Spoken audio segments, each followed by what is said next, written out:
BJP जो ओडिया अस्मिता कथा कहूँ आंकु ही देखकर केवल ओडिया अस्मिता दाना भी धरला से माने कहले दाना भी धरला। गोटे बड़ खबर आसूची बिजु जनता दल कैंप्रु नवीन बाबूंकर दिल्ली गस्त को नहीं। नवीन बाबू 10 दिन भितर 2 थर दिल्ली गले। दिल्ली रे क्या भेटुचंती ताको सेयाकू नहीं कौन प्रकार निर्दिष्ट खबर का पाखरे नाही।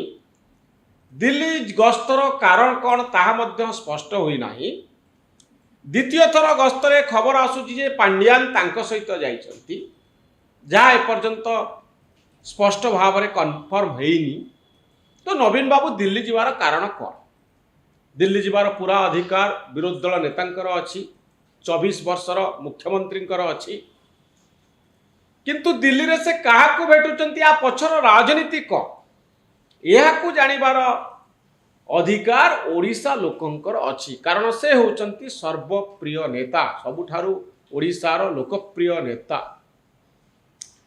राजाराम बाबू आज मो सहित अछंती से निर्दिष्ट प्रश्न उपरे से आलोकपात करिवे जेतबेले बीजेडी स्टालिन को कैंप रे विरोधी कैंप रे जोग देइची।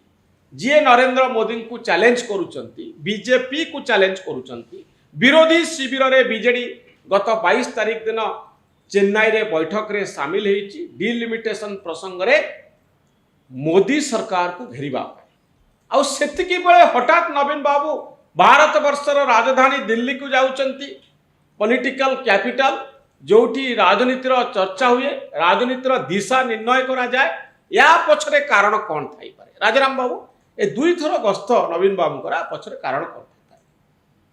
देखो नवीन पट्टनायक कहीं जेकोसी साधारण लोक जुआड़ को चाहिए जिते चाहिए जापरेंगे। आपण चाहिए यदि एक दिल्ली जावाई कि आप कौन अटक आप नवीन बाबू जीवा कि तफात हूँ जो नेता पुणी छोटकाटिया नेता नुहति बड़ नेता कुआड़े गस्त करती समस्त दृष्टि निक्षेप थाए।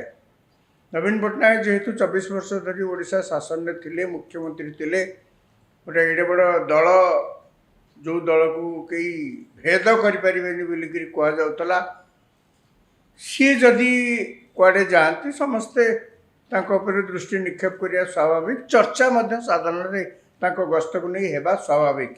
से हूँ तो कौन घर काम व्यक्तिगत काम जाती राजनैतिक काम जाती कथा हूँ कौन कि नेता माने तो प्राइवेट प्रॉपर्टी की न था ना। नेता माने बड़ नेता पुणी से पब्लिक प्रॉपर्टी ही था। आपन जो कहले से गला 10 दिन भितर 2 थर दिल्ली गले एथरक जो जाइछंती आज जाइछंती बोली आप जहाँ कहते जहाँ खबर रु प्रकाशित होची से प्राय सप्ताह रु अधिक समय दिल्ली रे रहिबे। कहीं जाइछंती खाली सेतिकी नुहे ये चर्चा को आउरी गोटे खोराक जोगैची जे तांको सांगेरे पांड्यान जाइछ भिके पांड्यान जाइछंती। भिके पांड्यान मध्य नवीन पट्टनायक भली जड़े ओडिशार बड़ नेता। से जेतेबेले सरकारी चाकरी रे थिले, मुख्यमंत्री प्रिंसिपल सेक्रेटरी थिले, सेतेबेले से ही चलाउथिले सरकार।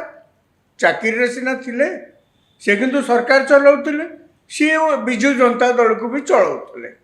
किछ दिन पर सी सरकार रु इस्तीफा देले, अर्थात सरकारी कर्मचारी भाव में इस्तीफा देले, बिजु जनता दल रे जोग देले। तांको दुर्भाग्य को जहाँ जहाँ बड़ बड़ स्वप्न देखते तांको दुर्भाग्य को 2024 रे दल हारीगला। हारीगला परे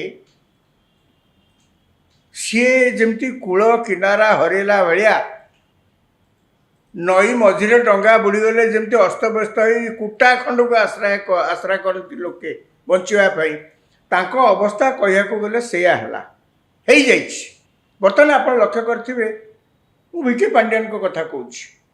भिके पांड्यान बर्तमान बिजु जनता दल रे गोटे तांको दल भितर गोटे गोष्ठी तैयारी कर दी सी करना गोष्ठी हो अनेक पांड्यान को कहते यही जड़े व्यक्ति लगी आम दल हारला ना आम 5 वर्ष पुणी भोट पाई।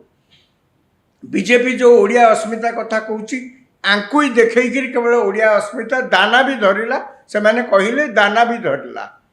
एवं ये जदि न था राजनैतिक सीन ने ଇଏ ଯଦି କ୍ଷମତାର ଅପବ୍ୟବହାର କରିବି ନଥାନ୍ତେ ହୁଏତ ବିଜେଡି ପୁଣି ହୁଏତ ବିଜେଡି ପୁଣି ଆସିଥାନ୍ତା ବୋଲିକି ତାଙ୍କ ଦଳର ଲୋକ କହୁଛନ୍ତି।